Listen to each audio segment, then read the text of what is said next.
bring the microphone over to me so that there's at least not a whole bunch of dead air while I'm figuring this out. So currently we are getting it so that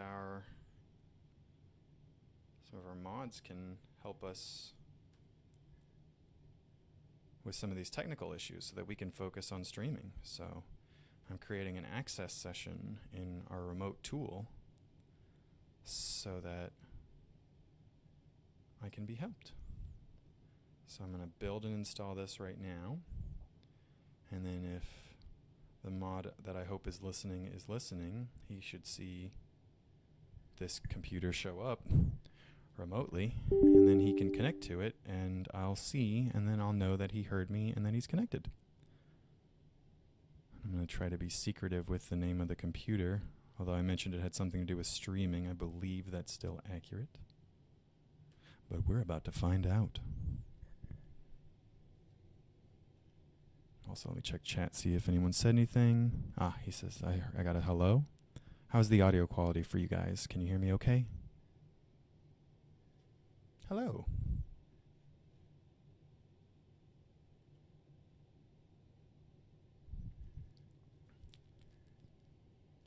Welcome, Sedona 1997.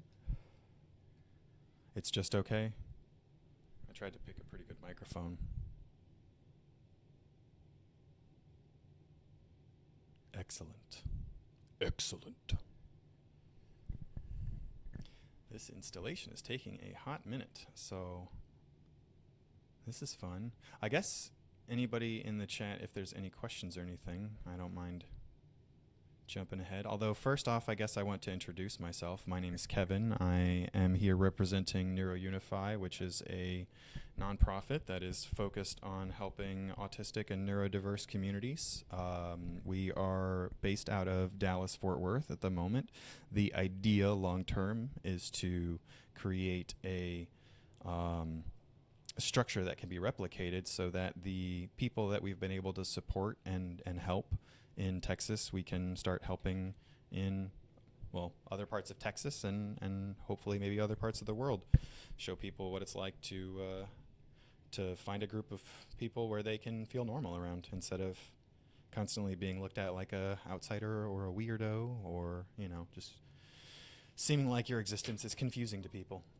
So, I got a message. Hi, everyone. So, we do have a Discord for NeuroUnify. If you live in the Dallas-Fort Worth area, we have a dedicated community you can find more about on meetup.com/DFWASG, as in Dallas-Fort Worth Autism Support Group. So that's meetup.com/DFWASG. And if any of my mods want to type a link to that in the chat, that would be helpful. Okay, good. The tool installed, it looks like. Or it's trying. I'm getting a lot of thinking in the background. Yeah, it says it's installed. Oh, it's negotiating. Fun. Oh, I think I know. No? Interesting. Says it's connected, so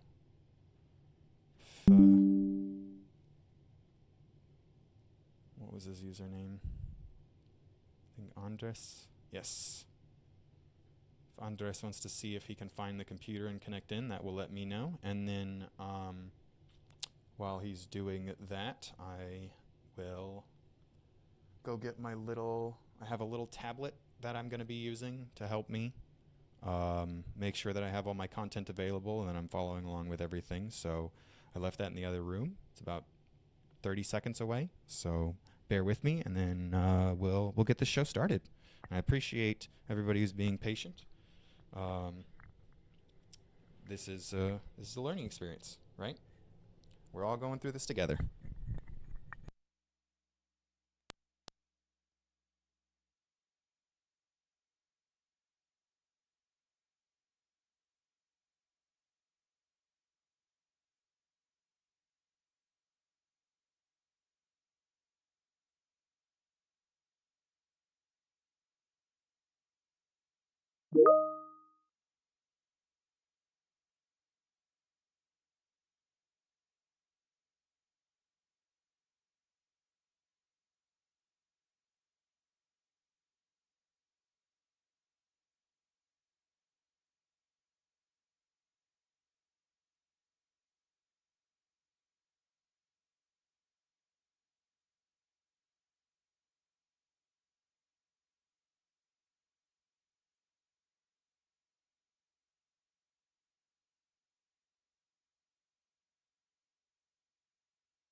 Thank you for mentioning that. I did turn off the microphone when I left the other room so that it wouldn't pick up a bunch of background noise. So again, technical learning experiences. So thank you for bringing that up. And what was I saying? Oh yeah, that I've got the laptop now and can pull up content and remotely access. And it doesn't look like the mod that I was referring to was able to get the access I was hoping for, but because of this laptop, now I will.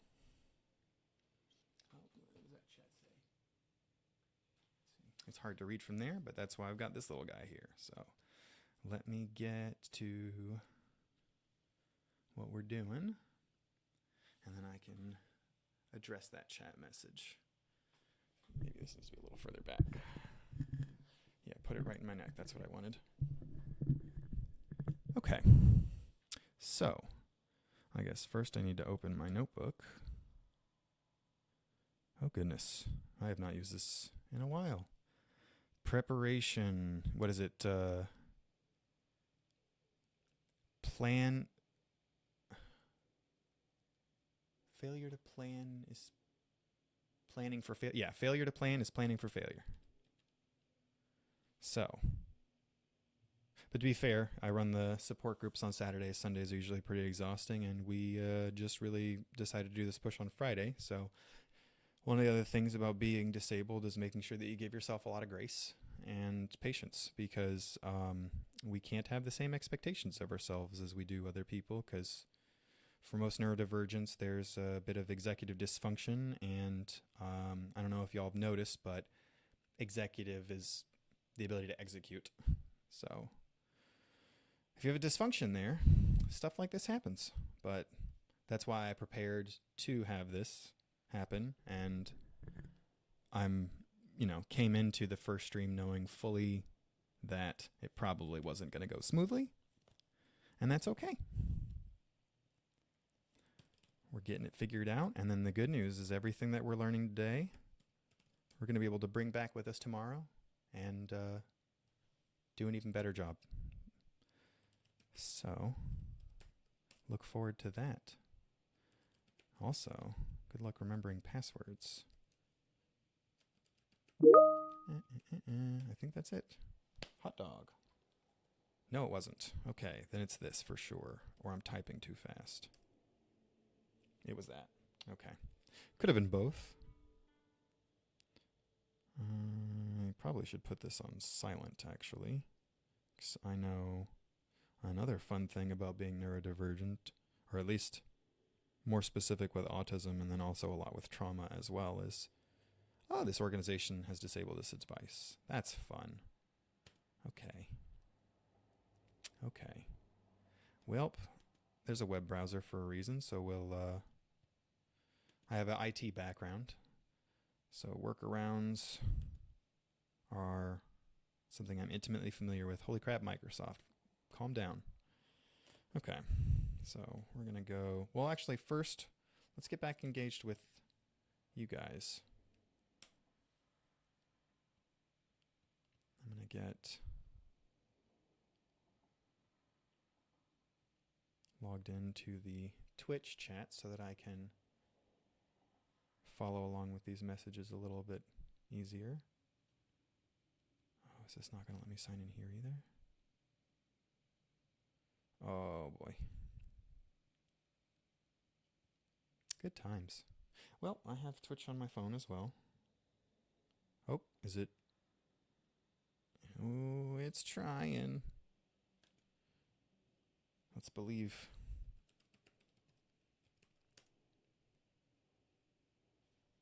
Two-factor. Proven the sign-in. Is it blocked? My organization has disabled this device. Why? Oh, right. Offline for over 90 days. Okay. Well, phone it is. Problem solving. Although at this point, I might as well just get up and read the screen because it's going to be up there. Let's see.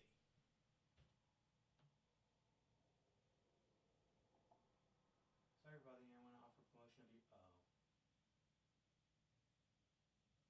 Well, that's ironic.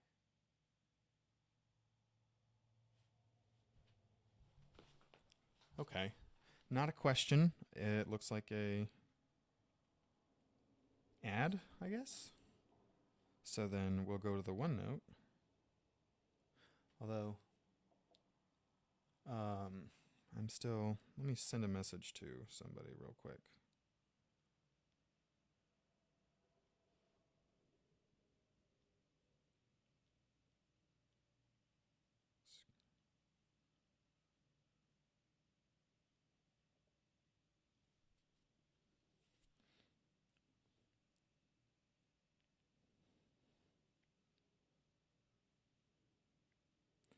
Okay, just talk to the mod team. And then, oh, don't post it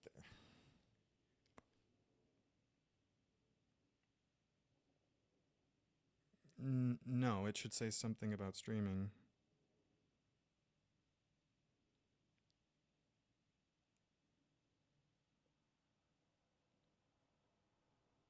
Anywho, I'm going to focus on what we're here for, which is information. So, oh, I won't be able to use that for that. Okay. I'll have to figure that out later. This is going to go away for now. Goodbye, laptop.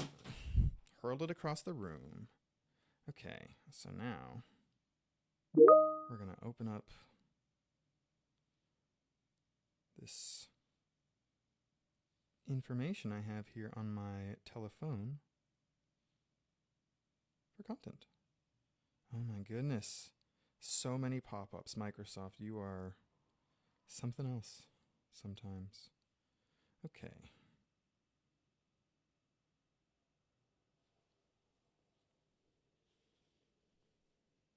So we've got that, and then I guess since he's not able to find it, I'm going to have to put this up myself.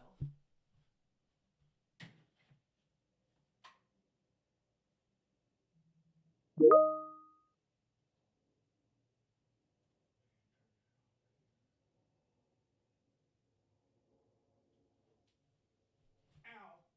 Oh, that hurt. What did I just put my knee on?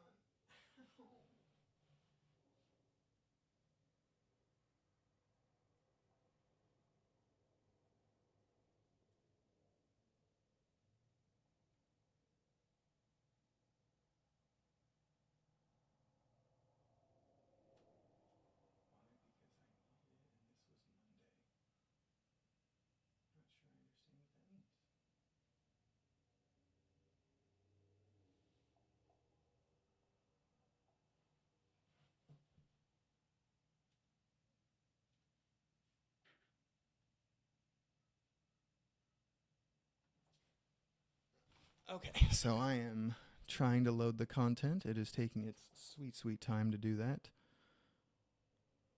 Got to log into a lot of stuff. But, again, that means it'll be there for tomorrow. So, could always be worse.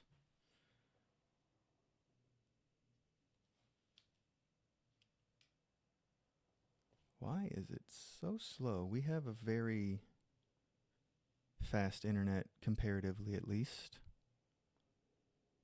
Surprising that it's taking this long to load. Okay. We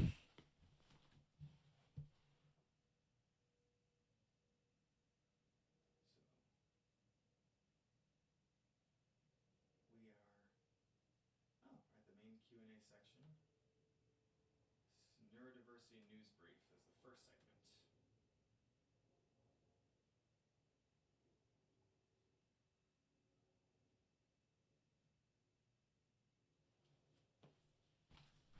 Oh, this is so slow.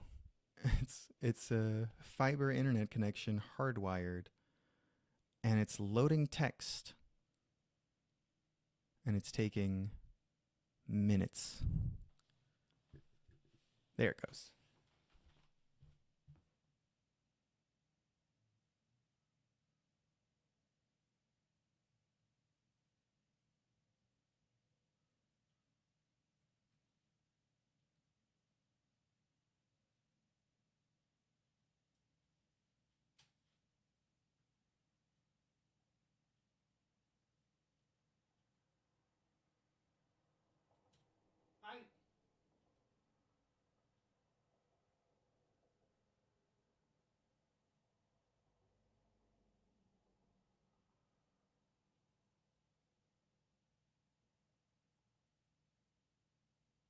fucking wild.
Okay. So while we're waiting for anybody who's interested to ask questions, we will go ahead and start with the news segment. So as you see on the screen, we just discovered that it sounds like there is going to be an increasing amount of sensory sensitivity. Oh, no, no, no, no. We're not doing double audio here. I'm just trying to listen. There we go. Okay. So starting Friday, well, Friday when, right? Walmart customers might notice things are a little less noisy than usual during a morning trip to the store. The retail giant announced Tuesday that beginning November 10th, all Walmart stores in the U.S. will hold sensory-friendly hours from 8 to 10 a.m. every day, during which the overhead radio will be turned off, lights will be dimmed where possible, and all televisions will hold a still image to make the environment less stimulating. That is something that needs to happen way more often. I think it's sort of disappointing, I guess, that Walmart is the first company that I hear about. I'm getting a little bit of feedback. Let's see, what did this say?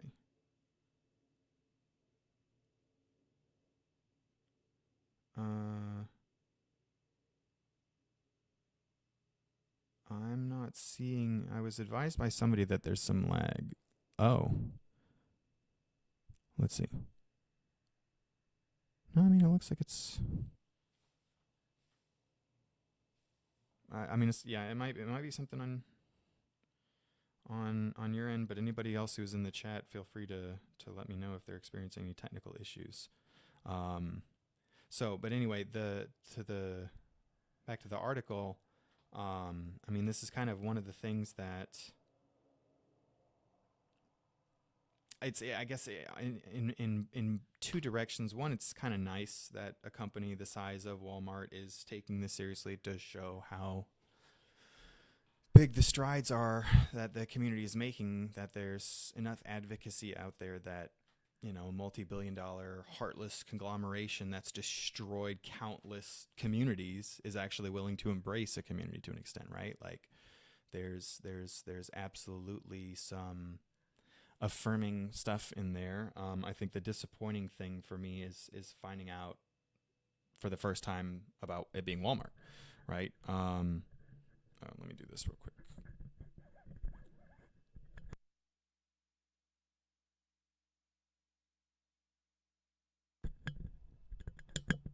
Okay, sorry. There was a cable that was driving me crazy, and I felt if the microphone was left on, that it would. Oh, y'all can see. Okay.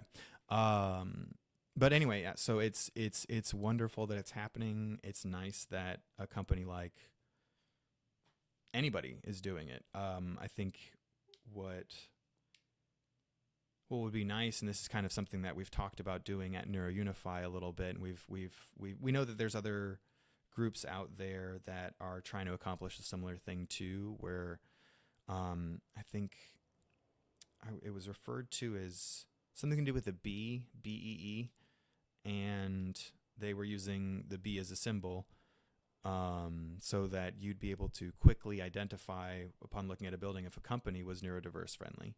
And so I think the idea of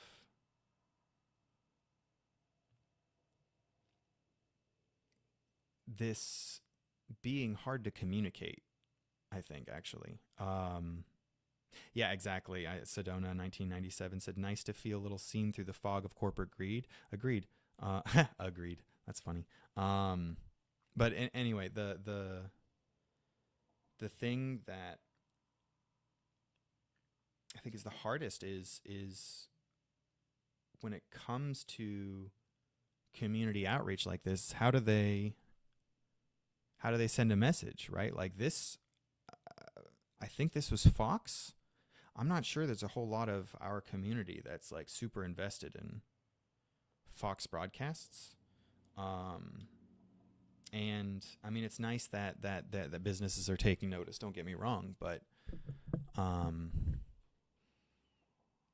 not seeing the direct outreach, right? Like I would be nice. I mean, a lot of us have learned to seek out our own communities, and some of them are pretty large. Like Reddit was a big thing that I was a part of, and it's just, I don't know. I think what I'm trying to get at is I'm glad they're doing this. I wish there was some kind of standard or something that could be set. Like if there could be maybe a lobbying branch that could create some kind of governmental standards for like they have with building codes and fire codes and things like that, where they're setting these seemingly arbitrary and extremely frustrating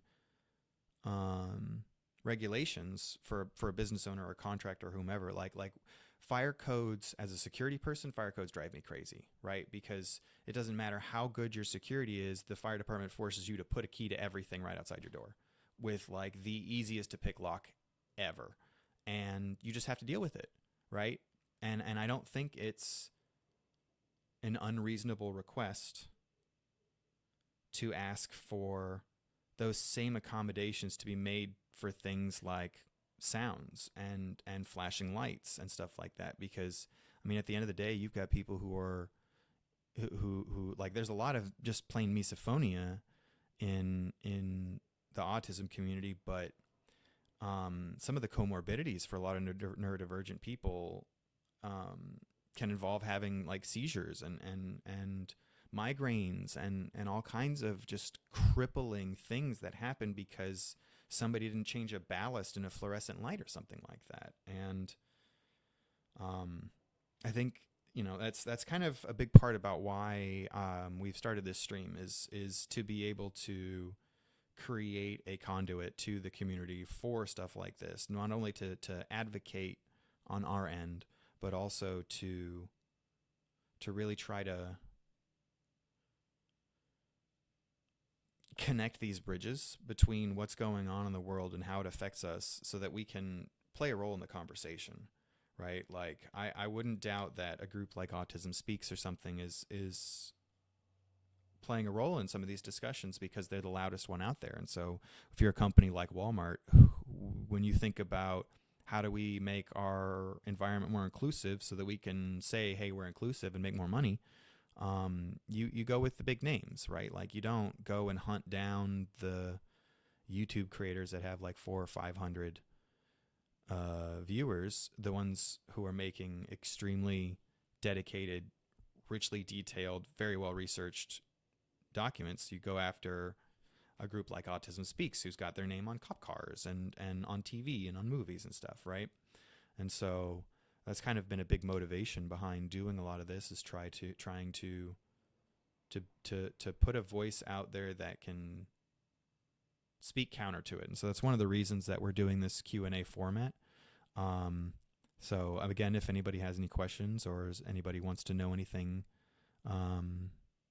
or just questions in general, like this is kind of a space to create that so that we can get feedback from the community directly and know that when we're pushing for an initiative or an objective, that we're actually advocating for things that the community wants. And so I know right now it's going to be a bit of a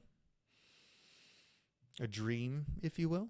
But I think once we're able to get the kinks ironed out in the format and the presentation, that doing a rather large marketing push to try to bring in more attention can help, because one of the things that we also want to do with this channel is bring in other smaller content creators and stuff from across, not just content creators, but creators in general. Like I want to show, I would like to be able to showcase, you know, the difficulties and the struggles, but also the successes, right? Like even in the support group that we're facilitating, we've got people who are really high level engineers, people working in defense contracting, people working with AI, people, we've got actors, voice actors, we've got all different people from all different kinds of walks of life who are able to show that you can have success even with some of the limitations that you're dealt with. Now, obviously, they've come to the support group because there's a lack of support out there, right? And so that's kind of one of the things. If anybody out there is able to donate, that's a big part of where we want the money to go to, is helping create more support for more people. So it's to circle back around to the topic at hand. It's really nice that Walmart is doing something like this. So now I guess I need to see if I can remote into that computer from here. Am I still logged in? Kind of. Hey, I am. Sweet. All right, let's see. Oh, is that? Yeah, NU streaming. Okay. Sure, notifications. Okay.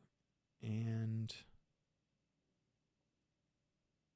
this is, oh, there we go. Okay. Perfect. So now I'm going to go, I think it's here. Ooh, there's some lag. And then scroll down. Oh, that's way too far. Okay. Oh my goodness. That was a bad idea. All right, I'm going to do this by clicking and dragging this. Okay. So, oh my gosh.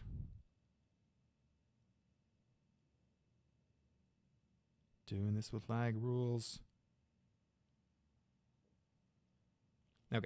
Walmart tested the concept of creating a... Ooh, that's going to show up weird on the stream, isn't it? Yeah, it's cut off.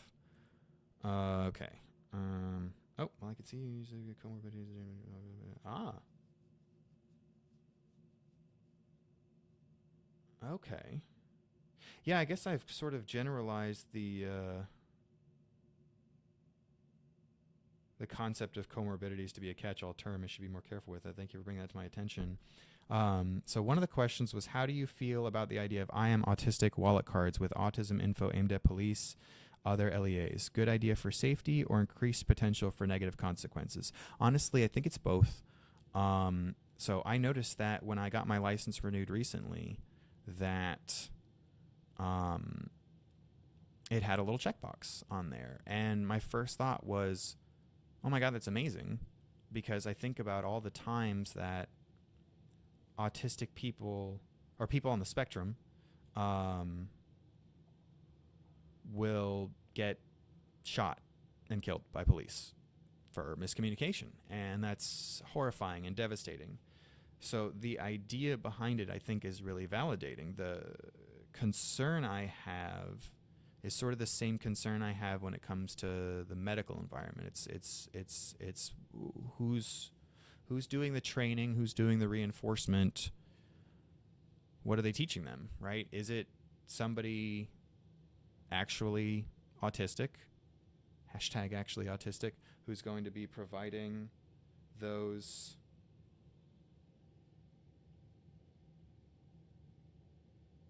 Is anybody else experiencing a poor connection on the stream?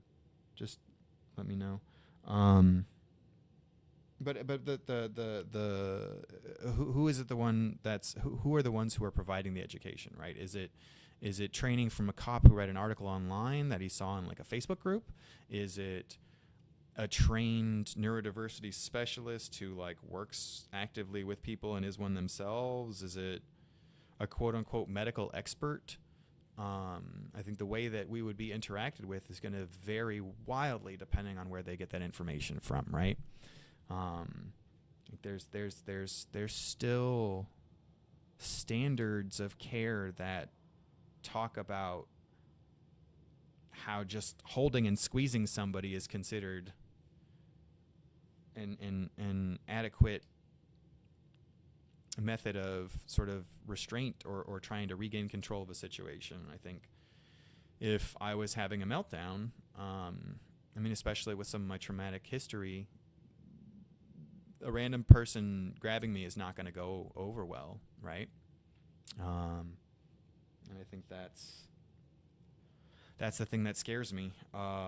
Is it's sort of the burden that I feel when I think about discussing things with the group, and one of the reasons I have a need to feel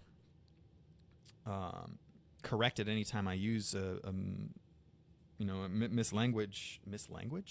Every time I misattribute something with my language, I feel the need to have that corrected, because there's a heavy weight that comes with telling other people how things work, right? Especially in the context of police officers, literally the one group of people that have sanctioned violence, right? If they're taught the wrong thing, it could make things a lot worse and a lot scarier. But if it's the right group, it could mean everything. It could mean, somebody that doesn't get shot for putting their hands over their heads and getting in a ball on the ground because they don't understand the directions they're receiving from a cop. It's one of those things that there's a lot of potentially unintended consequences, but I think it's worth trying. I think at the end of the day, that's really what a lot of this needs to be, is a willingness to experiment, a willingness to explore, right? I think it's just there's I mean, especially for those of us on the spectrum who relate to the concept of needing to be certain before making an action. It can be really dangerous when it comes to stuff like this, right? Like you really do have huge risks, but I think one of the things, and this ties a lot with how science has gotten lately, is people are so scared of negative results or not getting the results that they want that they become unwilling to do it, without recognizing that you learn so much from those negative results. Like, if you're willing to do that experiment and it fails, other people will be able to reflect on that and learn from that and grow from that experiment. Like, medical research stagnates a lot because people won't publish bad results. They don't want to look bad. They don't want to lose their grants. They don't want to make it seem like they're not earning their money. It's a very competitive industry, sadly. And when it comes to things like this, there's value in failure as well, right? Like there's a lot of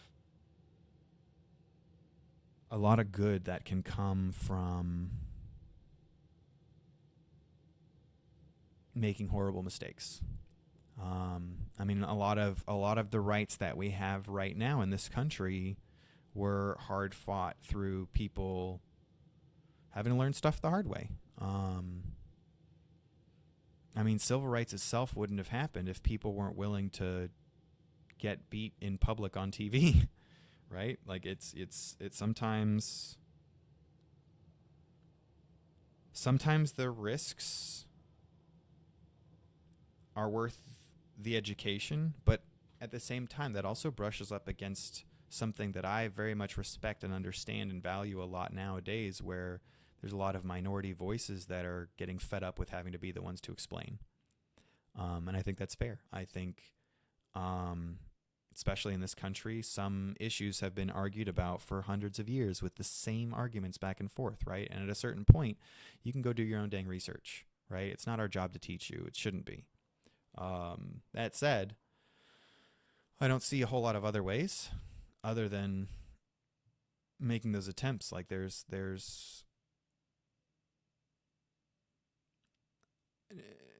like no war was ever won by the violence. It was won by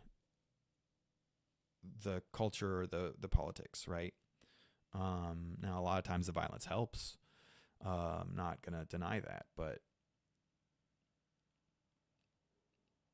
there are very few moments in history where like a group is just completely eradicated, and then that's how the prevailing ideology won out, right? Like the state-sponsored violence, or I'm okay. It sounds like I'm trying to get into a place of suggesting that we revolt. I'm not entirely against that idea, but it's definitely not something that I think I have the capacity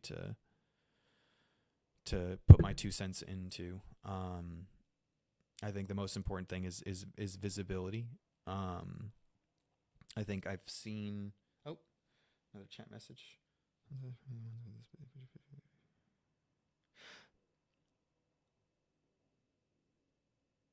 Yeah, well, and thank you for reminding me of that. I lost the point a while back, actually. The Sedona 1997 says, the ones I was referring to are the ones with info specific to the individual, explaining innate behaviors of autistic persons that are often misinterpreted as lack of cooperation or aggression. We may not be able to answer out loud, etc. Physical restraint may activate in any situation, etc. So I think that's what I was trying to touch on earlier with the depends on the training, because a lot of my police interactions have involved them pulling their gun first, and asking questions later. And usually by that point, it's a little too late to go, oh, right, I've got this thing in my wallet. Let me hand it over to them. It's, I don't want to die. I don't want to die. I don't want to die. And so if there's adequate training for police officers to look for and ask those kind of questions, then I think that there's a lot of success in that. But that's a big if, right? That's almost a complete paradigm shift, if you will, because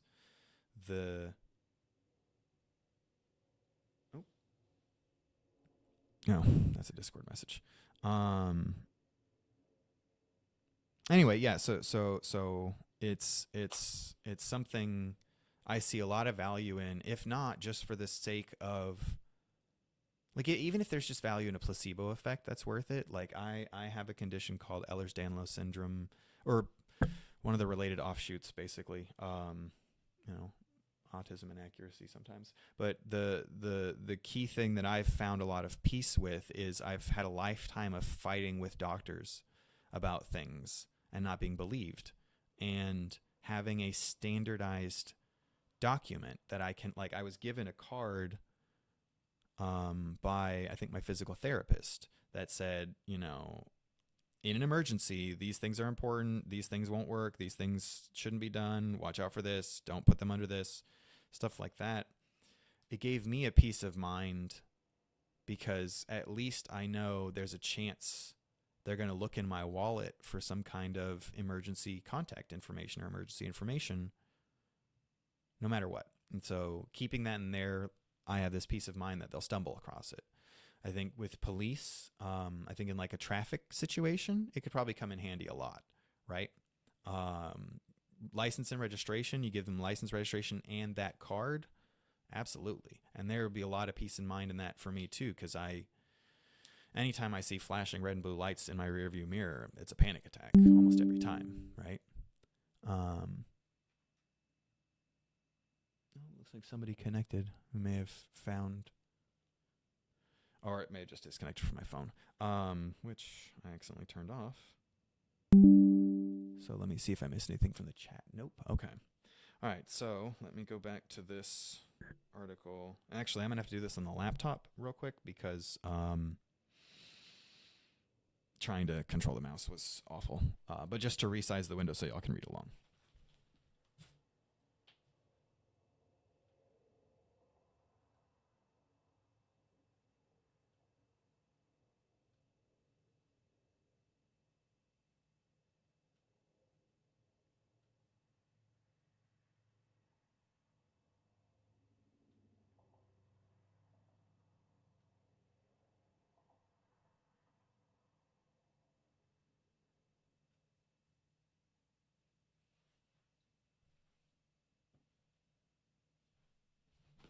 Okay, what time is it too? 11:58. Where are we on this schedule? I think 12:25 is our next segment. Oh, I love how every time I open this, it refreshes to a different page.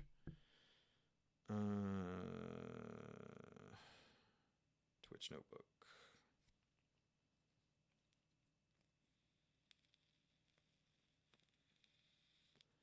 Okay. 12:25 will be a meme break for those of you who are planning on sticking around for a while. So yeah, we're gonna have a short 5-minute break at 12:25, and then go back to here.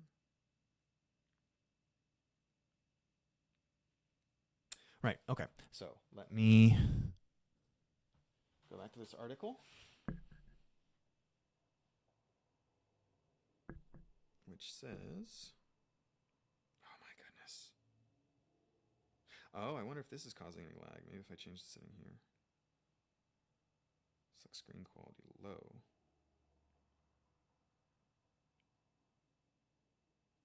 Okay. So now, yeah, that helped. Okay. Walmart tested this concept of creating a quieter shopping experience in a pilot program earlier this year as part of an initiative to make stores more inclusive for customers with sensory disabilities such as autism.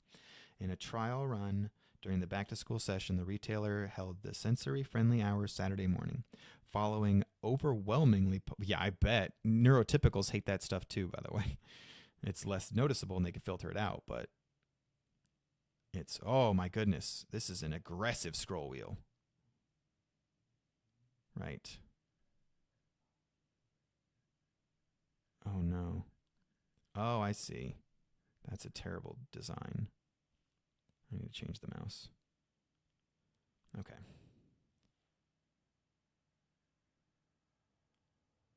So there and then there. Oh my goodness. Okay. Following overwhelmingly positive feedback from customers and employees, the company has decided to hold the quiet hours every day and to make the move permanent. From face-to-face conversations, emails, listening sessions, social media, and our personal experiences in the stores, we have seen what these changes mean for our customers and associates. Walmart executive Dennis Malloy. Oh yeah, there's also a lot of people on the spectrum who work at Walmart, surprisingly. Not for long, but well, everything's a stretch. Anyway, we have seen what these changes mean for our customers and associates. Walmart, hello, bug.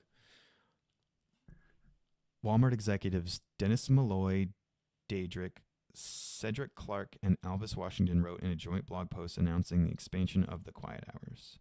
Holy smokes.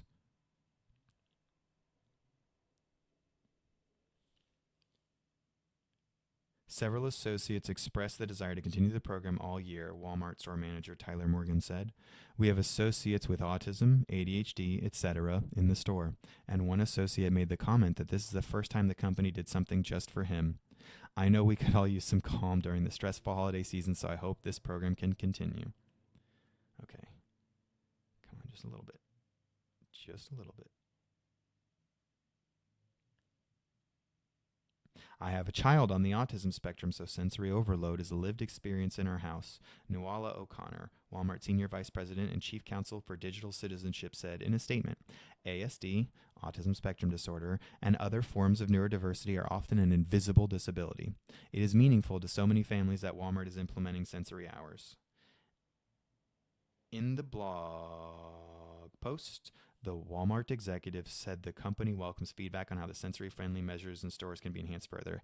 So that's a good call to action. So if anybody has any feedback for Walmart, feel free to send it. Tell them you're autistic. They'll listen. I am being half sarcastic there. Although I'm inclined to give them a little bit more of the benefit of the doubt after finding out that this was just supposed to be one day, and then they were like, everybody loved it, so we kept it. I don't know. Something just feels weird saying nice things about Walmart, though, right? I don't know if y'all get that, but I don't know, for whatever reason, there's a reticence to compliment them. So that's the first article, and then let me go check on. So it doesn't look like there's any new questions in chat. As a reminder, we do still have another 25 minutes for a Q&A. And this is a donation-seeking stream, so if you or you know anyone who might be willing to help donate to raise, I want to say awareness, but not really. We're trying to raise funds to do more direct work for the community to help more neurodivergent people actually like get a job or get training to survive in a neurotypical office environment and stuff like that. So we're really trying to get some funding for that. So the more people sharing the message and the more people reaching out, the better. Anything helps. That being said, I'm gonna go ahead and do my best to try to open this other article.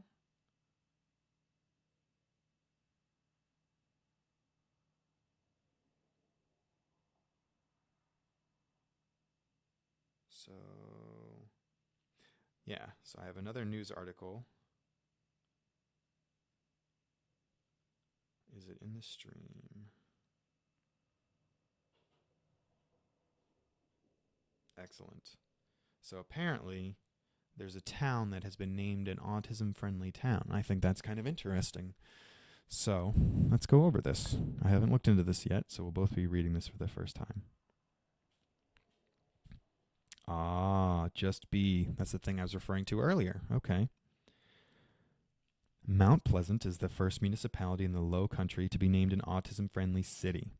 The designation came from Just Be, a nonprofit in Mount Pleasant that helps local businesses and individuals create sensory-friendly spaces, which, is one of the people that we're definitely going to want to work with then.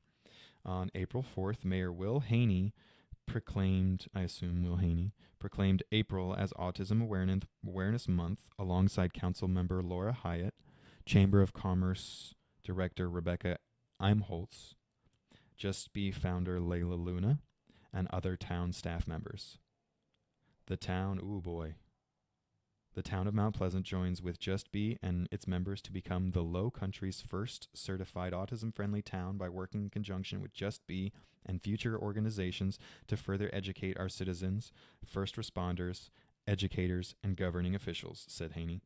Just Be certifies businesses that complete an autism sensitivity training workshop developed by Dr. Diane Diane, a pediatrician who is board certified in neurodevelopmental disabilities. This workshop teaches employees the best way to interact with individuals with autism while creating a safe atmosphere that welcomes people with sensory sensitivities. Just Be also provides training for first responders. Excellent. So this definitely sounds like a company we should work with. And see, this is kind of if these are the people that are training police officers, I feel pretty good about having that card, right? Or at least so far. Let's see. Oh no, what's going on? Okay. I need to take a sip of water. One moment.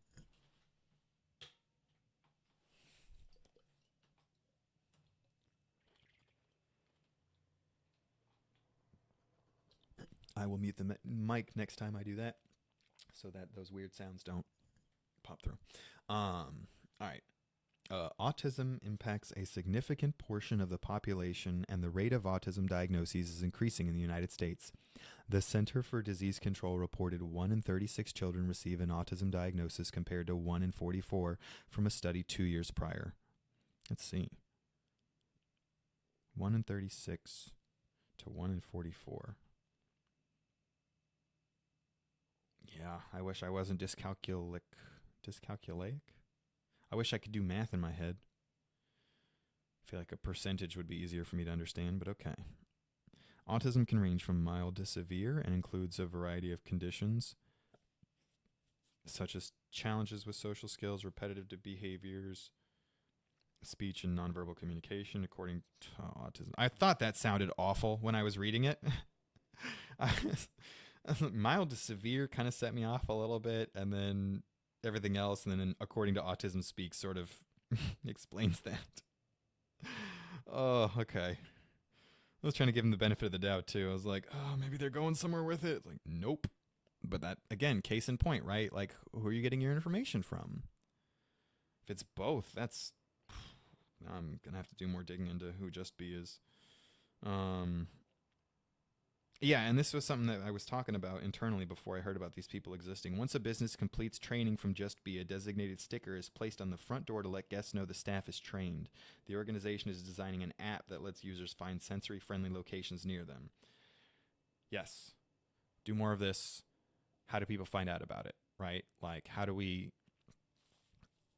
make sure that everybody knows? And like, I think one of the ways to do that is creating those safe spaces, creating support groups, creating community spaces where, you know, the different neuro tribes or whatever however you want to refer to it, can sort of engage with one another, and then creating stuff like this. Like, doom scrolling is so pervasive.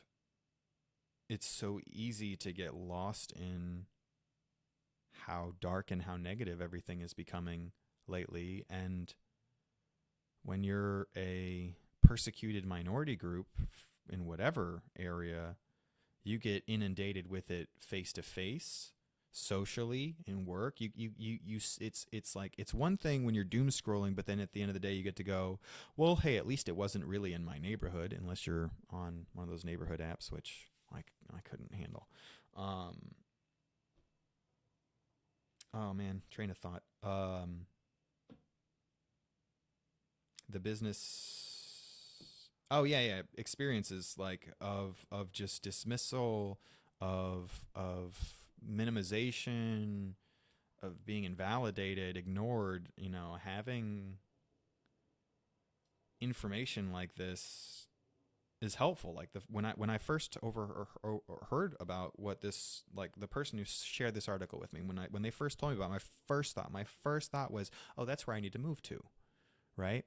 And like, one of the things that NeuroUnify has figured out with some of the employment stuff that we've done for people is you get so much more value out of autistic people who are properly supported than you ever do out of a neurotypical person. Or my experience. I'm sure there's probably there's exceptions to every rule, almost every case, right? But I've had several dozen employees over the course of my careers and managements and the companies I've started and stuff, and working with autistic people, knowing about autism, being autistic, and knowing about it myself too, for the first time as a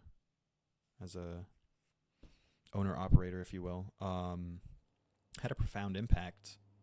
And like, I'd always known that sort of loyalty and overworking aspect of myself, but to see it not necessarily as a universal trait, but to see it in others in the same vein as I saw it in myself, meant that it could be something that was leveraged and not exploited, right? Like, there's a bunch of companies that are happy to exploit that type of worker, but then with people, autistic burnout's a very real thing, right?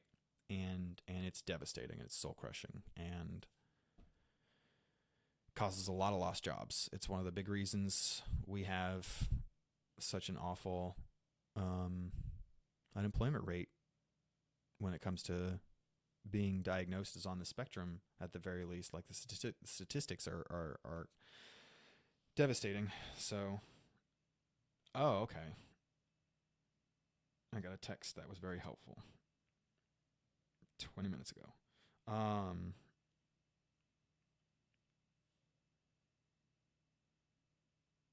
haven't seen any news in the chat about the connection being bad since, so I'm hoping that it's something going on with one user. And in that case, I will want to say that Twitch does Twitch does or should have the ability to change the quality of the stream.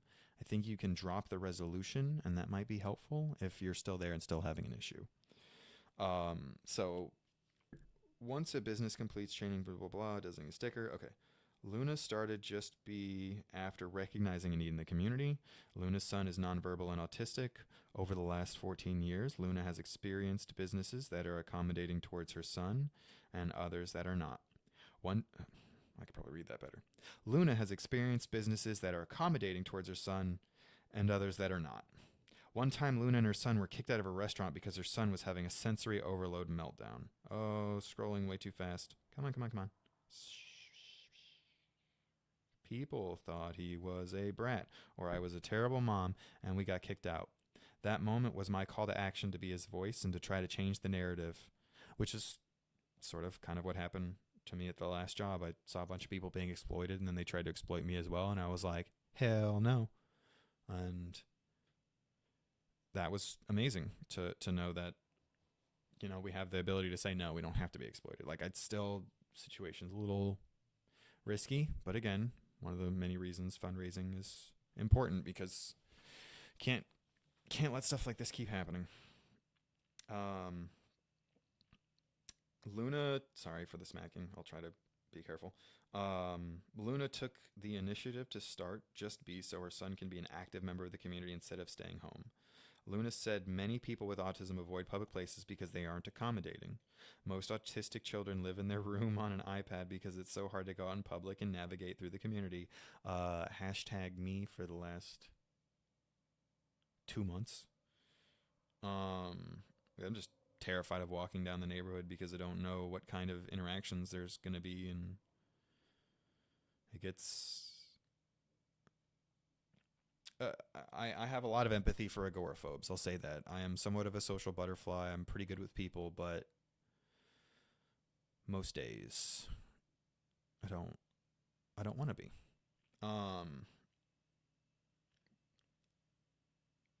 Said Luna, one way businesses can be more accommodating is having designated sensory-friendly hours where the stores are less crowded and feature low lighting and no music, she said. There are also small ways that businesses can help, such as letting people with autism cut the line so they don't have to wait. What? Oh. Okay. Surfside Beach is another town in South Carolina that is autism-friendly certified. This certification came from Champion. See, okay, and this is one of the other reasons I wanted to do NeuroUnify, was there's so many individual small voices, right? Wouldn't it be nice if there was somebody out there who could help connect all these together and be like, hey, let's try to do some concerted, not necessarily like co-opt them into doing concerted effort on our part, but like acknowledging that the Just Be and the Champion Autism Network are trying to accomplish the same thing, and maybe if we can get them and other different groups to pool some of their resources together, maybe they can hire an actual like lobbyist to go to Washington and harass them to get these kind of things implemented into regulation, because we have the ADA, we have disability rights, and this is perfectly in line with that, I think, right? Like if they're required to have a handicap parking spot, if they're required to have their cash registers at a certain height, if they're required to have all these things, I don't see, the downside is I know the marketing psychology behind why they do all of those things, because it does absolutely lead them to increased sales. In theory, actually, it is now occurring to me to consider the fact that these were research studies done. And like, yes, some of them were longitudinal studies done on real people, but if we're not going to those grocery stores because they're too annoying, they're not, you know, like there's a chance that there's a demographic of people that they're missing who could supplement that lost income from those manipulative marketing tactics, right? Now, I can't speak one way or the other on it for sure because it's all just passive research for me at the moment, but it is definitely something to consider. So that is, I think, the whole article there. And then I have one more article in here that is, where's my mouse? There it is. I think it's just another one of the Walmart articles. It's from a different source. Actually, none of these were Fox News. One was Forbes, Post and Courier, and New York Post. So I guess Fox is advertising a lot. Probably for some reason. I don't know. Not important or relevant. So I have a Twitter feed that I was advised. Sorry, an X feed. No, I'm not signing into anything. No. I don't want to, and you can't make me. Really? Okay, I was wrong. I guess they can. Or at least with the amount of work I was going to put in. So was informed that he had a lot of good resources there. Do I have Discord on here? I don't think I have installed Discord. And if I did, it's not signed in. So instead, I'll just go to Discord on my phone and we'll go that route. And if something's good, I'll share it up and we'll go over it. Although if anybody has any questions or thoughts, feel free to add them to chat and we can talk about that. Although it'd be about 5 minutes before we have the meme break.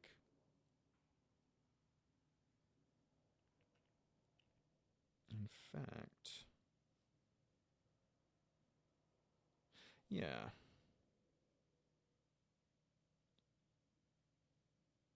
Let's go ahead and start that a little early today. I'm gonna hop up to the computer to open up the r/ASPE memes, and we'll just kind of scroll through together and see if we can find anything fun in there. And then if anybody has anything they want to share in the chat or anything like that, you're going to be more than welcome to do that as well.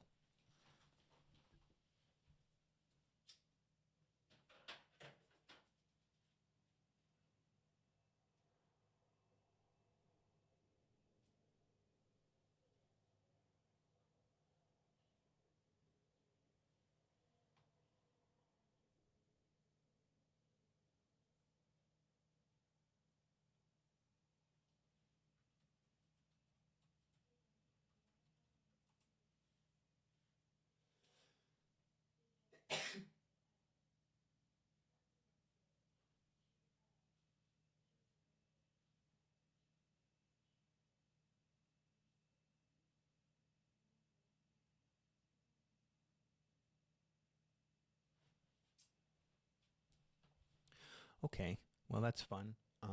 So I'm going to need to disable that sharing of the browser so that I can sign in first. So give us another moment.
Okay, well, there's some unfortunate news. R/Aspie memes appears to be completely private, and even though I was a part of it before, I am no longer a part of it. So there is no R/Aspie memes. So what I'm going to do is I'm going to curate a couple from our Discord, and I'll share those. So bear with me for a moment.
Okay, we're waiting for it to load again. I think what I'm going to do is I'm going to take the microphone with me while I'm over there. That way I can soothe you with my dulcet tones. I'm going to have to mute this to do that. Okay, this cable's thick. Thick boy. All right. So we are getting our groove on, people. We are getting this Discord thingy going, and we are gonna do all the things. Do them so good. Except for, I think I opened it twice, and now they're fighting each other. That's wonderful.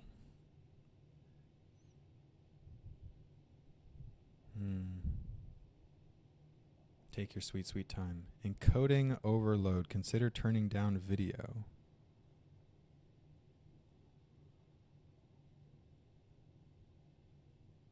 Turn down for what? It's a little loud. There we go.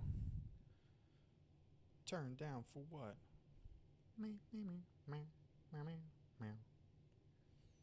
Installing update 4 of 5. 5 of 5. As soon as you say something, those of you in IT, you understand.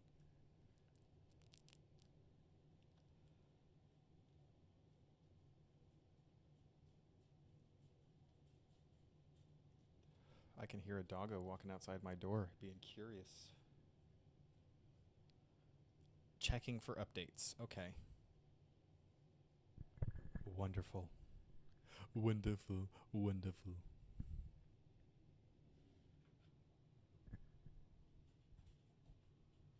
Tippy tappies. It's almost time for him to get his nails trimmed again.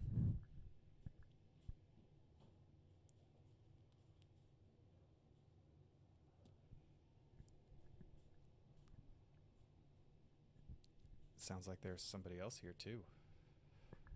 I hear voices. That sounded ominous. Yeah, welcome back indeed. Fingerprint. And then I'm gonna use Discord. And then I'm gonna go to the settings. I'm gonna log in with a QR code because I'm fancy. Technology is awesome. Logging in. Log in. Perfect. Perfect, perfect, perfect. So I think what I'm going to do, just to make it easier, is I'm going to scroll. I'm going to share Discord. I'm going to scroll to the meme. Oh, wait. No, actually, that's going to have somebody's username in it. That won't work. Okay. So then I'm just going to download the pictures and then share that. So I found a couple good ones already too, guys. exciting. So first we'll download this. How to download. Hide. Open in browser. Oh. Well, there you go. Okay. Perfect. Problem solved. I should not share that.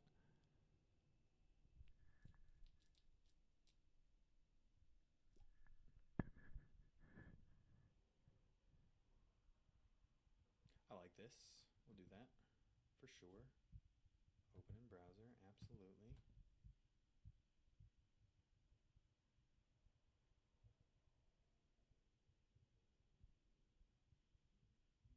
Yeah, I definitely relate to that one. Oh, looks like there's a website for these. Oh, no, that's just the username. Okay. That's a good one, but I'm not sure I can. Yes. How appropriate. This one will show first.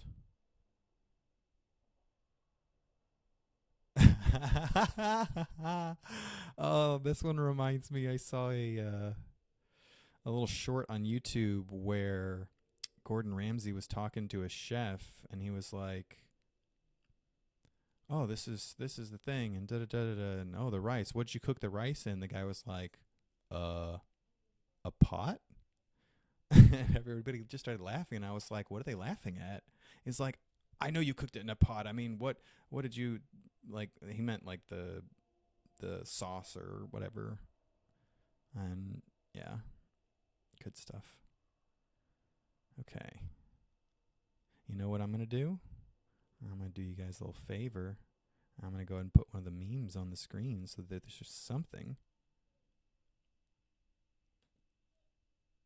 Uh-oh. It sounds like one of the cats is having a hard time. Oh, no, that's the dog. Oh, I think I know who's here then.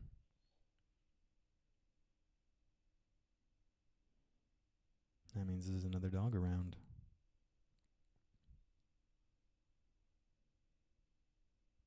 Oh, no. I might have to bring my doggo in here just so that he feels a little better. Oh, perfect. Yes. Oh, no. Go back to the other meme. Boop. I still love that one. That's the one I was referring to earlier. That made me think of the Instagram. I mean, this is a good place to start for now. I can keep scrolling up later. So, how would you describe yourself? Verbally, but I've also prepared a dance. Oh, so good. That's a number of times in my life that I've found myself in a situation where I understood exactly what they were saying, but had no idea what they meant. Would fill a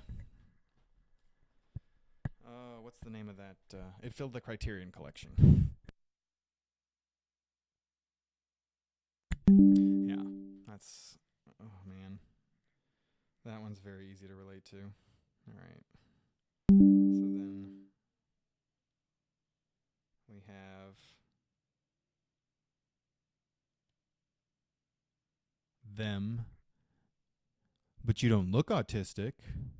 Autistic people in Sesame Street. It reminds me a lot of the like a lot of the people on the spectrum or in the autistic communities will talk about their flavor of autism, and it'll be like, oh, mine's spicy, mine's cool ranch autism, because it's a spectrum for a reason, right? Man, that's a good one.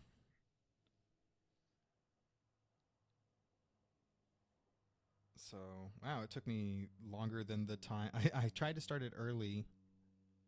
Also, it's 12:34 for anybody who likes fun times.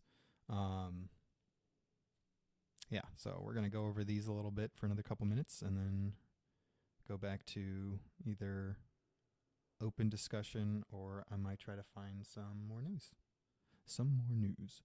Someone thinking you're weird or misunderstanding you is spiritual protection too. Those aren't your people. Being seen as weird or misunderstood is spiritual protection. It's a filter guiding you away from those who aren't your people. See, wait.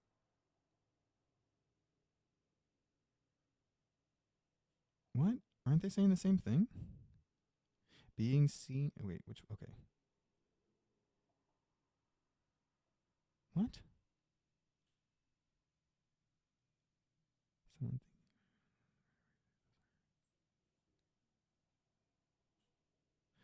Okay. I never read the bottom part. Now it just seems like they're saying the same thing. That's throwing me off. Okay, on to the next one. No. Click. Click. Neurotypicals talking about how much they miss high school. Neurodivergent high school survivors screams. Just everybody's screaming. Yeah, no. It's I've always felt a level of sadness for people whose best years feel like their best years were in high school. Because it just seems so limiting. I mean, it's 4 years of your life, right? Like if that's your peak, you got a long way down. So it's always made me like sad and confused more than anything. I don't know if I've ever screamed. I mean, I had some bad times in high school for sure. Not a dissimilar experience to most. A lot of bullying. Definitely know my way inside of a locker and garbage can. All right, on to the next one. To have small talk, small brain, bonding over shared interests, normal brain, getting into deep discussions about life while sleep deprived at 3 a.m., mega brain, sending each other memes with no introduction or context, galaxy brain. Yeah, I mean, especially when I'm nonverbal, I find GIFs and memes to be useful. I mean, there's actually somebody who sent me a message not too long ago, and I wanted to react to it with acknowledgement, but literally no other context. So I sent a picture. I sent the emoji of a carousel as the reaction emoji. It's fun doing stuff like that. And definitely most of my favorite conversations happen after, well, usually after 2 a.m., but 3 a.m., yeah. Can't help but wonder. I've always thought that might have something to do with the fact that my parents were alcoholics, and so after 2 a.m., all the bars were closing, so they'd pass out, and that'd be the time I could actually be a human being. Yeah, and there's that. How would you describe yourself? Verbally, but I've also prepared a dance. Still funny. All right, and then this one popped up a little bit ago. Overthinking to understand something. Letting time unfold the truth. I'm not sure how I feel about this one.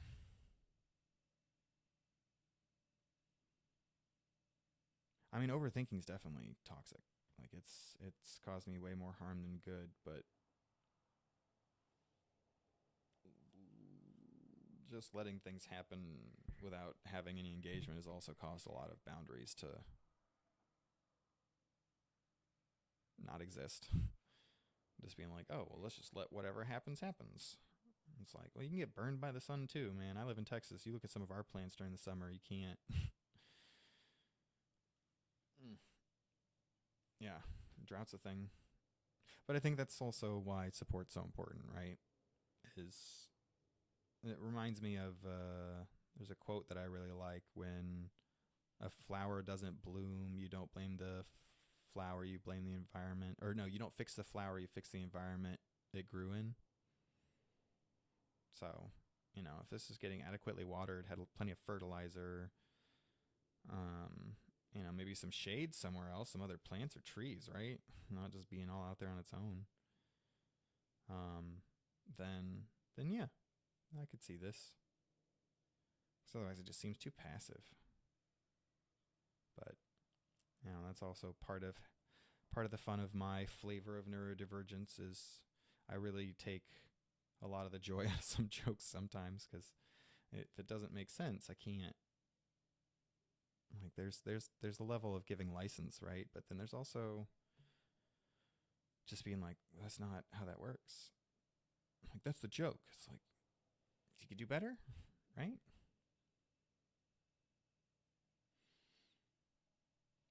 Let me see if there's anything else. I wonder if I could still do this from the phone. If anybody has any memes that they want to share, please feel free to drop them in the chat. I'll be happy to. Oh wait, actually, AutoMod might delete them automatically. If somebody wants to be a hero or a explorer, try and see if they can post a link.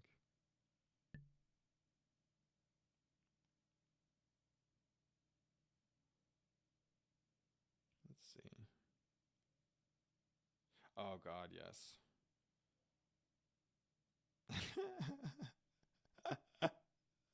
Okay, yeah, we're definitely gonna do these two. All right, I gotta do it this way. I click, I drag, I click. Spice up your panic attack with a harmonica. Just think about the deep breathing. Oh no, too far. It's a good thing you guys can't see me scroll. Oh man. This is like, I don't know about you, but this is definitely one of those images you can hear, right? Oh my goodness. If you find your neurodivergent... Oh, I should probably click this part that does the thing. And then, let's see.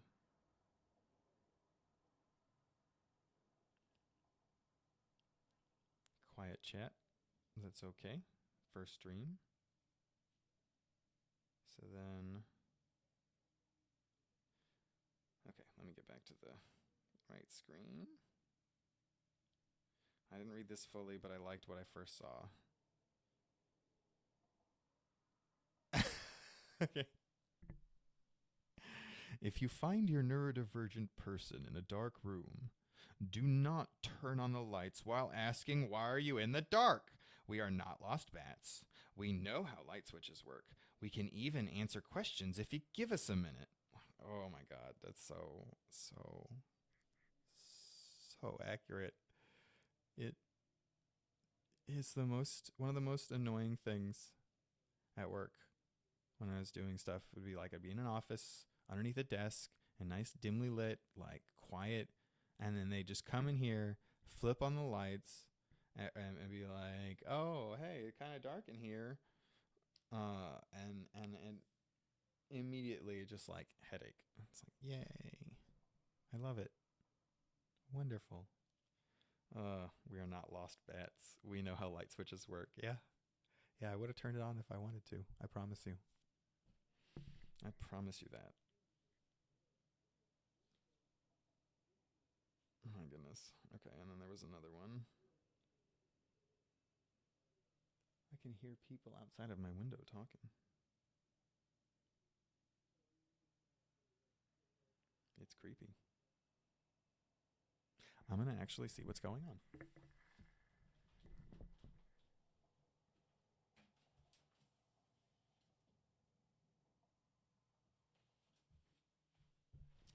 Oh, it was my roommate.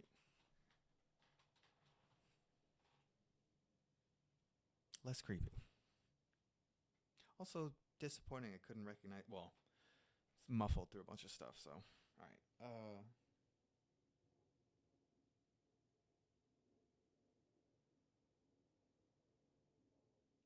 that's good, but I don't know if I'd call it a meme.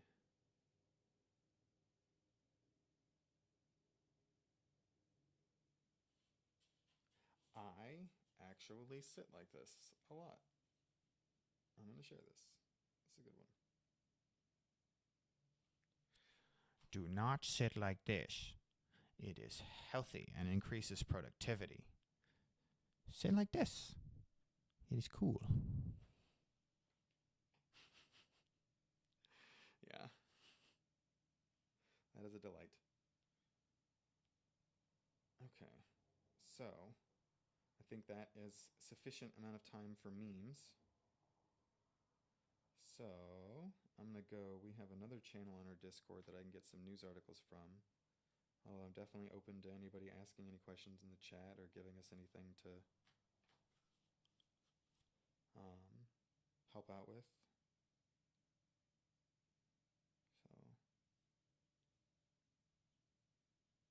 go to resources.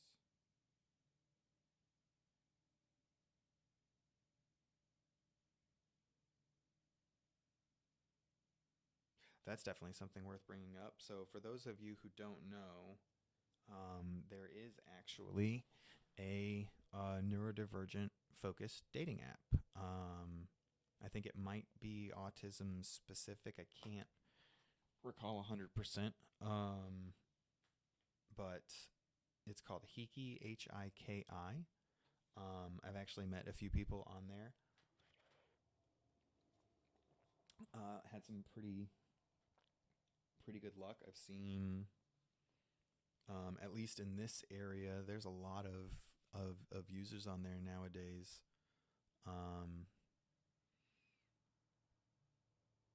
I think it probably came out around the perfect time too. I think it was around when the whole pandemic thing started. So it's kind of interesting when you look at it. It's I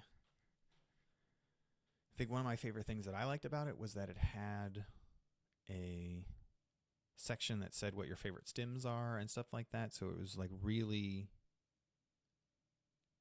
nice to be out in the open. I think that's one of the difficulties with dating apps in general, or being on the spectrum, or being any kind of neurodivergent, is the question of, do you disclose, right? Do you owe it to somebody to tell them? Which, no, I think generally it's agreed upon. The answer is no on that one. But I've struggled with that concept a lot. Do you need, like, is it for your safety, for their safety? Is it just to relate? Is it hiding yourself if you're not telling them? Like, there's a lot of different problems that you can kind of bump up against whenever you're trying to figure out how to represent yourself in a profile. Like, I've gone through phases where, I'm messing with the cable again. I've gone through phases where I'm loud and proud and I put it out there because I acknowledge full-throatedly that, like, if somebody isn't familiar with it, I don't really want to have the responsibility of having to teach them all about it in real time and have to deal with those struggles again, over and over again with people. I think ideally some familiarity with it. Like, I learned this about PTSD, basically. If somebody doesn't have familiarity with PTSD, they're not going to understand why you react the way you do. Like, there's just a huge disconnect in the behavioral patterns that it becomes almost impossible to perceive it as anything other than, like, malicious almost for a lot of the people on the other side of that situation. And it's, from their perspective, sometimes it's hard to argue. Like, when you have all of the information, it's clear.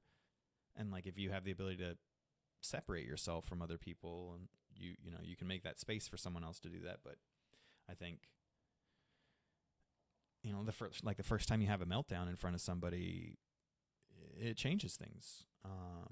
And I think it's nice, the idea of something like Hiki giving you, because it's named after Hikikomori, which is I guess we can call it a culture in Japan, or a description of a type of person or personality type, who is basically spends all their time, like, watching anime and playing video games, and doesn't work and doesn't go outside or do anything. Or if they work, it's like some menial job that just barely pays the bills so that they can do their habit and, you know, be isolated and alone and not socialize. And so there's sort of like this like lost generation of people in Japan that people are kind of rightfully worried about. And I think it inspired them to create this app because it's like a lot of those people are autistic people, right? Like it's, you get to a place where you feel so, I mean, they talked about it in one of those earlier articles, right? You get to the place where you feel so isolated and at risk by socializing, by going out there, that it's just, you know, it's, anime is predictable. I mean, not necessarily the anime itself, but like, if you want to hang out with that group of characters again, you press play, and the exact same thing happens every time, right? Like there's stability, there's reliability, there's trust, there's, but I think it's also one of the reasons, I don't know how many people could speak to this, but I definitely get kind of like Game of Thrones, man. The last season of that was very upsetting, because they took things I loved and ruined them. But it's I think because I had that attachment, right, to these fictional characters, because it was a social event that could be repeated over and over again, where I knew what was going to happen. I could predict it and be like, oh, well, yeah, of course that's what happened. That makes sense. And not be like, why is everyone being like this? And then, you know, the fun thing is if you get into a fandom enough, there's all the lore and all the people arguing over this. Like if the show doesn't explicitly answer those questions, you can usually get an answer, right? Like find an argument online, find somebody who said something convincing enough and be like, yeah, that makes sense. Like there's a huge kerfuffle in the Zelda fan community because people aren't happy with the amount of lore and lore change in the new Zelda game. And it's like, dude, it's like, I mean, I have a very sincere attachment to the series. I have a tattoo. But it's, at the end of the day, it's an amazing game. One of the few games that I've played and beaten in the last decade, maybe. Like that, The Witcher 3, like games that, it's a very, very good game. And like that, if they want to change the story and do the stuff, it's their art. I feel like they have the right to do that. It's not, but it's hard to let go of that like possessiveness of the culture. And I feel like that's, to get to the point, Hiki is a awesome dating app, because you don't have to hide that. You get to live out loud. I just noticed that I can't see chat on screen, so I don't know if anybody said anything. Let me move this window out of the way. If I can. I don't want to just close it. Oh, wait, streamer mode is enabled. Usernames have been truncated? What? Really? What? No. Oh, no. It definitely, it did not. Never mind. Sounded like it did. Okay. Anyway, back to here. I can read. I don't know why this is full screen. I don't see anything new in there.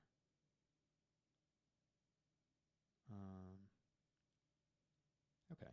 So, oh, the meme's still up there. I'm fine with that.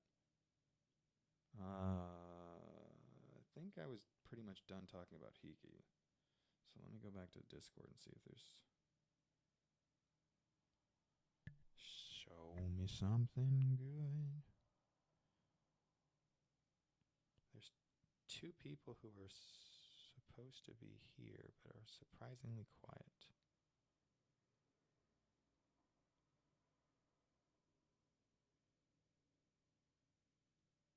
I'm gonna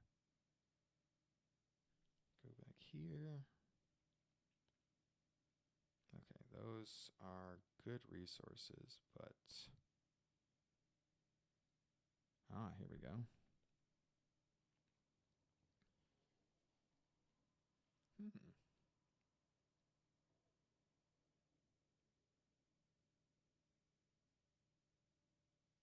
That might be a little too rich for this discussion. There's a few good options in here. Some that talk about judgments around ABA. Let's see, this was autism negative or autism positive. I'm not sure what that means. Autistic community reckoning ABA therapy rights, insurance, private equity arena. That one could be interesting. Let's see. Looks like it's just a collection of links. The autistic community is having a reckoning with ABA. Oh, okay. Yeah, let's go over this. Oh, I love ads. Yeah, give me all of them. More ads. More. Okay. Oy vey. Scroll. That's not scrolling. Why is this failing so miserably? Oh, because the quality's back up for some dumb reason.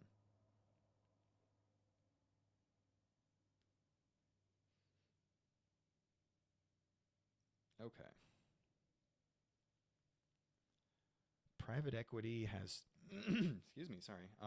Private equity has shown initiative in its jump into autism services in recent years, a move that acknowledges the support autistic individuals and their families need. In 2018, Blackstone acquired the Center for Autism and Related. Whoa, what? Blackstone's a very, very, very, very, very large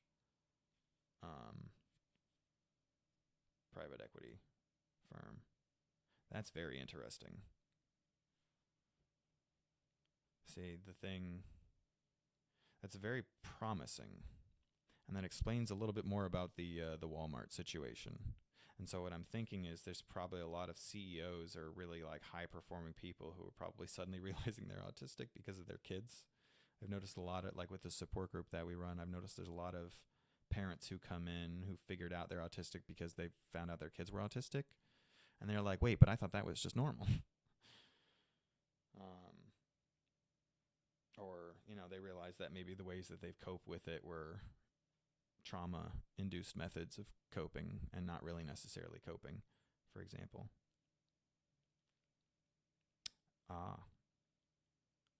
So stuff like that would be good to have in the chat.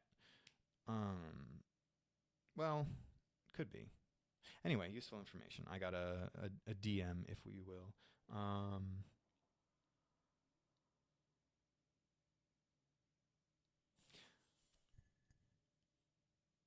There is a lot of chaos going outside. So anyway, okay.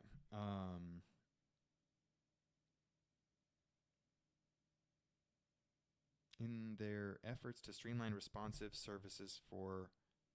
Oh, wait, I think I skipped something.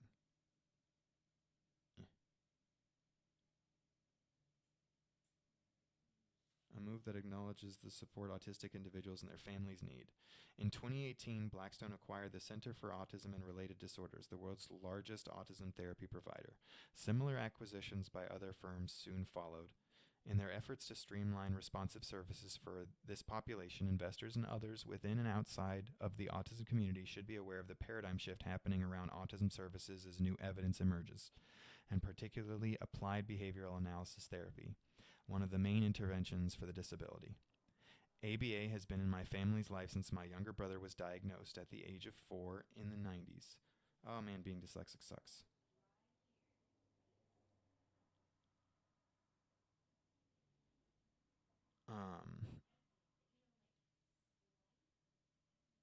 Sorry, give me just 1 second.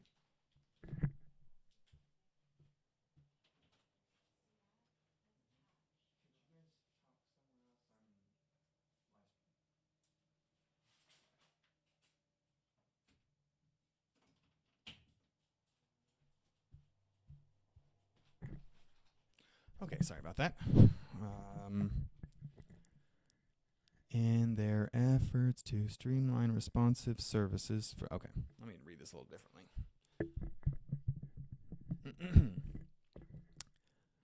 In their efforts to streamline responsive services for this population, investors and others within and outside of the autism community should be aware of the paradigm shift happening around autism services as new evidence emerges, and particularly applied behavior analysis therapy, one of the main interventions for the disability. ABA has been in my family's life since my younger brother was diagnosed at the age of 4 in the 90s, and I was about 6 years old. It is based on theories of behaviorism and operant conditioning and is known as the gold standard by many in the caregiver and professional community. However, several factors in recent years have compelled me to break away and try to shed some light on a troubling dynamic that exists in this space and elevate the voices of those who have been hurt by ABA in the hopes that others in both the professional and consumer communities will listen. Last year, I retracted an article I wrote as a law student in a Harvard Law Journal, which gave a history of how health insurance came to provide coverage for ABA and argued for expanded access to coverage throughout the U.S. Ooh, boy. The process of writing the initial article brought me into contact with several See, this is where we're needed. And so this will be a good story for us to wrap up on, unless there's any more. Oh, why is Discord still the one in focus? I need to be able to see chat. There we go. Yeah, chat still nothing new in there.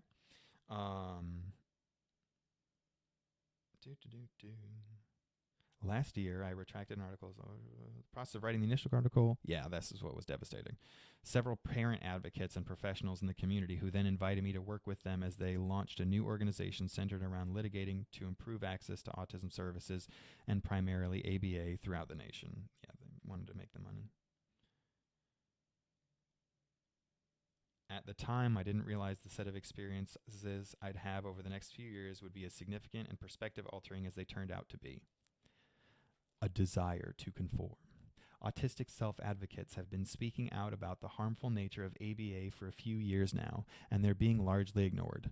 They assert ABA is abusive and unethical because it aims to extinguish autistic traits and normalize children, otherizes benign behavior, lacks evidence of effectiveness, work against the development of key life skills and independence, and leads to serious trauma-based mental health phenomena and increased suicidality. Oh my goodness. Please. There. Many have bravely shared their personal experiences publicly on social media, through blogs or online support groups, as well as through organized action. They've compared ABA to the type of conversion therapy the LGBTQ community has suffered. They're onto something. ABA's creator, Ol Ivar Lovas, had ableist views and was involved in prominent gender and sexual nonconformity experimentation studies as he developed ABA precepts in the 1970s. But you'd never know this from the way ABA's history has been sanitized and framed within ABA supporting communities. There's a cult-like following to ABA, which flows largely from the medical model of autism, which portrays autism as a tragedy to be treated and cured. Yeah, we're very pro neurodiversity model, not at all associated with the medical model. That's why I appreciated being called out on the comorbidities stuff. Oh, we do have something in chat.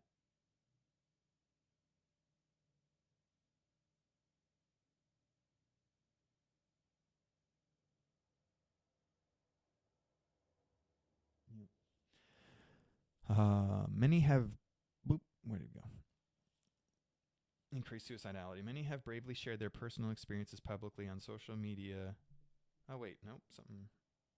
Yeah, no. Trauma-based mental health phenomena and increased suicidality. Many have bravely shared their personal experiences publicly on social media through blogs or online support groups, as well as through organized action. They've compared ABA to the type of conversion therapy the LGBTQ community has suffered. They're onto something. ABA's Ole Ivar Lovas is able to... Okay. Most families got involved with ABA following a child's diagnosis when they're unsure about the next steps and are attracted by the advertising of ABA organizations, which promise to improve their child's life. What most hadn't realized until recently is that any gains made come at a great cost to the child, that while therapists delivering ABA have had training in behavior modification, they've had no required training in autism, and that for most Woof. That's rough to hear. And that for most autistic people in the long term, the risks outweigh the rewards. Much of what the anti-ABA community is trying to vocalize, I've seen validated in my work as a lawyer. In 2017, I began my career in legal aid. I need to drink water.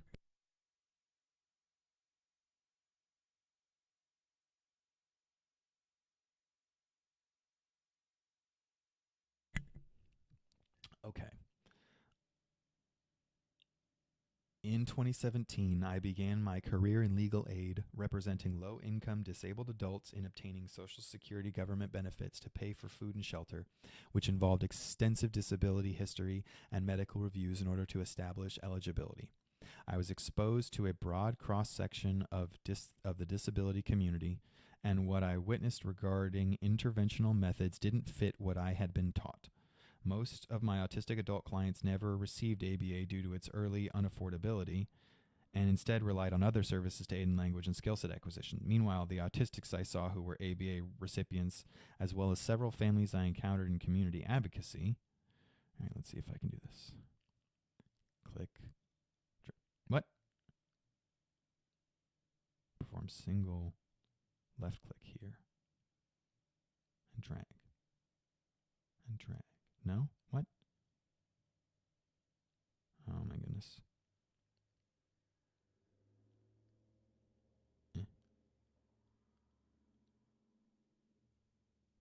Okay. Nope, that doesn't work. All right, back to the other method.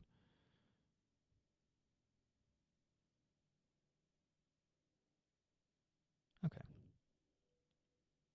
I got about 5 minutes left, so I'm going to... Oh, shoot. How long is this article? Okay. That's definitely going to be longer than the 5-minute read. Yeah. Okay. So, I guess just to reiterate, we are here hoping to raise money for a good cause, hoping to provide a commensurate amount of value for the community in return. So the more,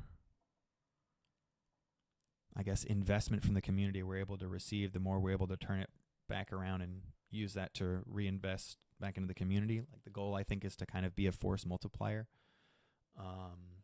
So NeuroUnify is really hoping to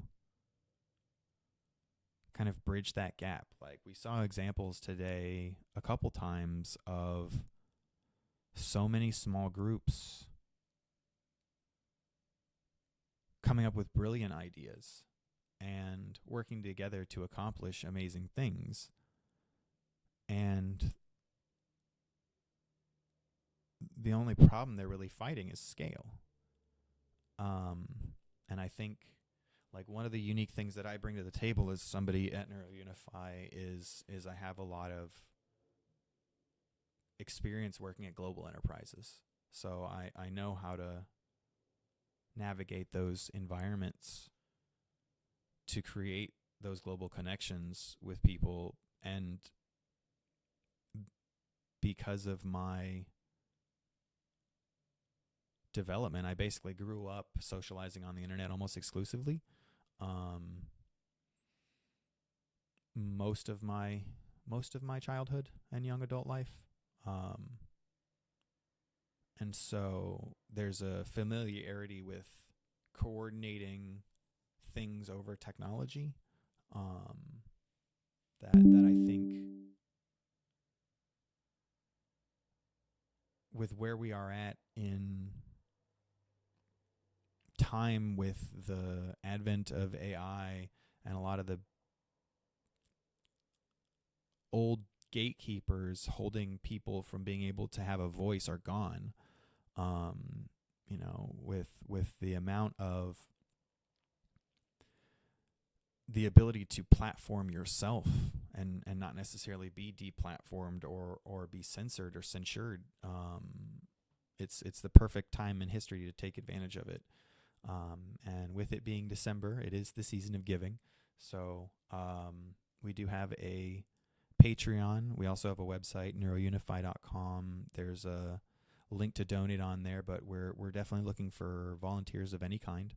One of the things I think I mentioned earlier was